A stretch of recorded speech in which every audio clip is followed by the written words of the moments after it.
Agora vamos pensar na epístola aos Colossenses. Colossenses porque são os habitantes da cidade de Colossos, que você pode procurar ali no mapa no fim da sua Bíblia. Geralmente algumas Bíblias têm, e ali na Ásia Menor você vai encontrar esta cidade.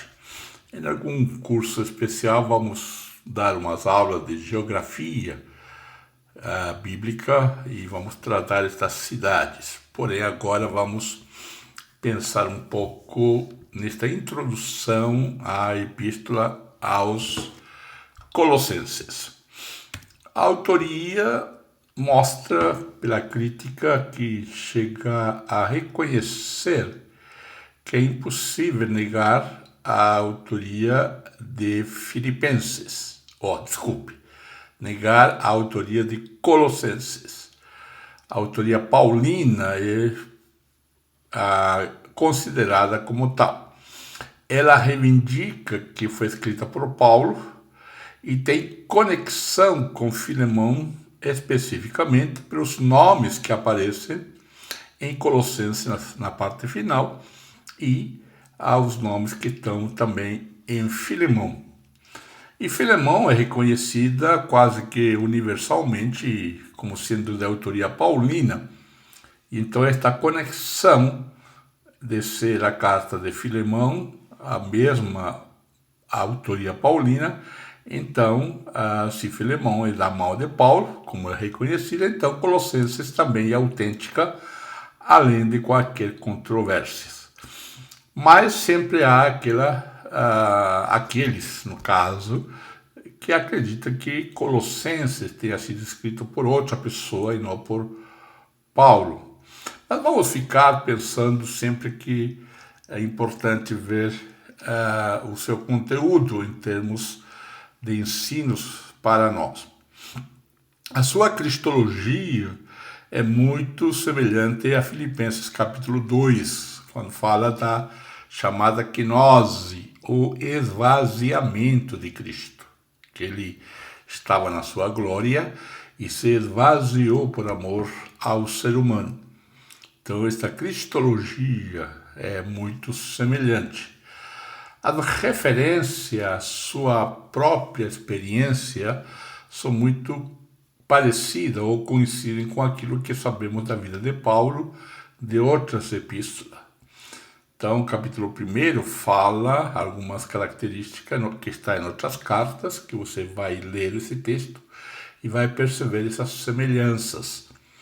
Isso, então, traz uma conclusão a priori de que a mesma mão que escreveu as outras epístolas, esta epístola de Colossenses também foi escrita pelo mesmo autor. Como diz, o destinatário são os crentes da igreja em Colossos. Era a cidade de importância no vale de Lico, localizado na grande estrada de Éfeso, a 18 quilômetros ao leste de Laodiceia, onde estava a igreja também de Laodiceia. É uma cidade natural de Filemão e Onésimo.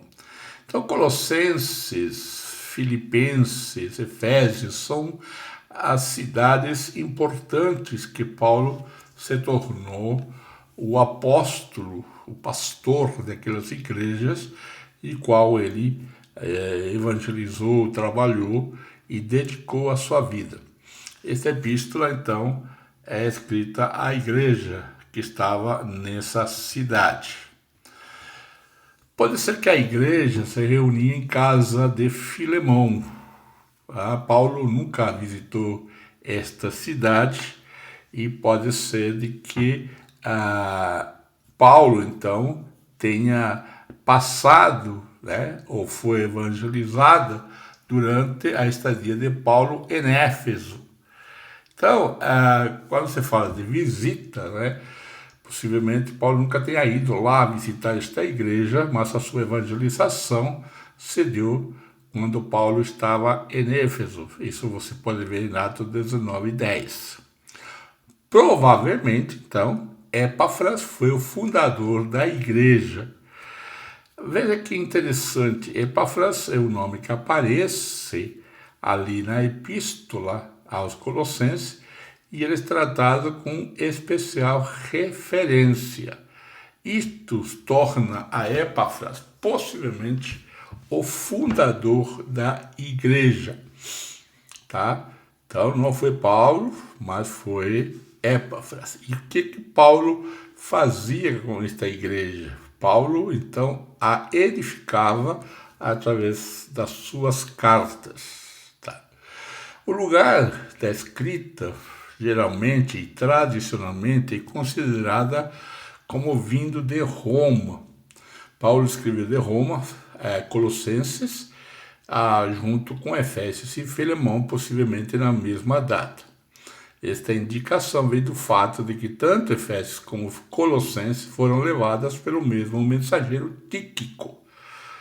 Então, quando você vai comparar Colossenses ou ler Colossenses e Efésios, você também vai perceber uma certa semelhança, que uma carta fala do corpo de Cristo, a igreja, e outra carta fala sobre o cabeça da igreja, que é Cristo.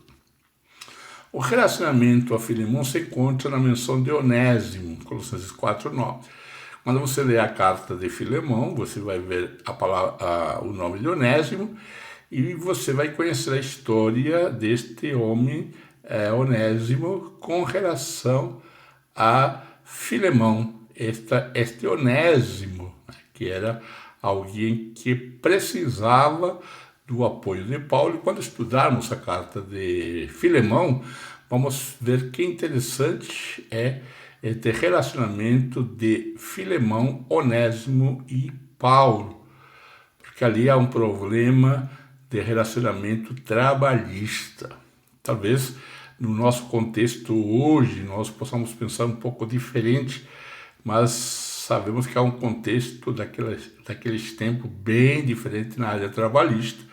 Era um período de escravos, ou escravidão, e esse era o relacionamento. E como se comportar, então, um cristão e um escravo cristão, que hoje seria um patrão cristão e um trabalhador cristão.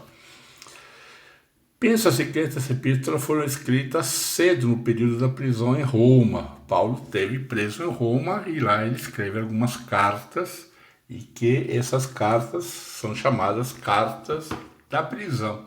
E Colossenses é uma delas. O propósito desta carta é quando a chegada de Epáfras, fundador da igreja, traz notícia da ameaça de uma heresia que vinha atingindo a igreja de Colossos. O propósito, então, foi de refutar esta heresia e estabelecer a igreja na doutrina do Evangelho, no ensino do Evangelho. Paulo tinha muita preocupação em que a igreja vivenciasse, então, o real ensino da doutrina, do ensino da igreja de Jesus. E esta heresia, então, estava atingindo a igreja em Epáfras, ou a igreja fundada por Epáfras, que estava em Colossos. O que era esta heresia? Alguns pensam que foi uma heresia judaica, outros, como Lightfoot, pensam que foi uma mistura de essênios e gnosticismo. Os essênios é uma seita que se localizava ali à beira do Mar Morto, que tinha algumas características ascéticas, né, de muito jejum, celibatário, etc. De outros ainda pensam que foi uma mistura de judaísmo e paganismo. Mas possivelmente há uma mistura de judaísmo e gnosticismo. O judaísmo você conhece, e o gnosticismo é um ensino bem repressor, vamos dizer assim, onde se fala muito da gnosis, né, do conhecimento dos iniciados, revelações, jejuns, e há uma posição com relação há uma hierarquia de cristão na igreja. Então tem os espirituais, os menos espirituais, que há uma sequência, vamos assim dizer, um grau, os mais elevados e os menos elevados. Então esta heresia estava invadindo a igreja em Colossos, e por isso que Paulo vai tratar alguns temas. Quando nosso ideal é que nós um dia façamos os comentários desta epístola de uma maneira mais profunda, podemos explicar com profundidade, agora é uma introdução a estas cartas, mas com profundidade a estas heresias e como Paulo as tratou diretamente.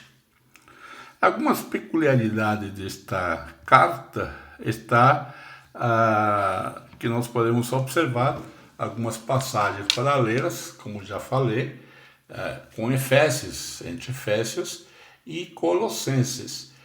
Então, há muita semelhança nestas cartas, como que se essas cartas fossem escritas todas ou as duas ao mesmo tempo.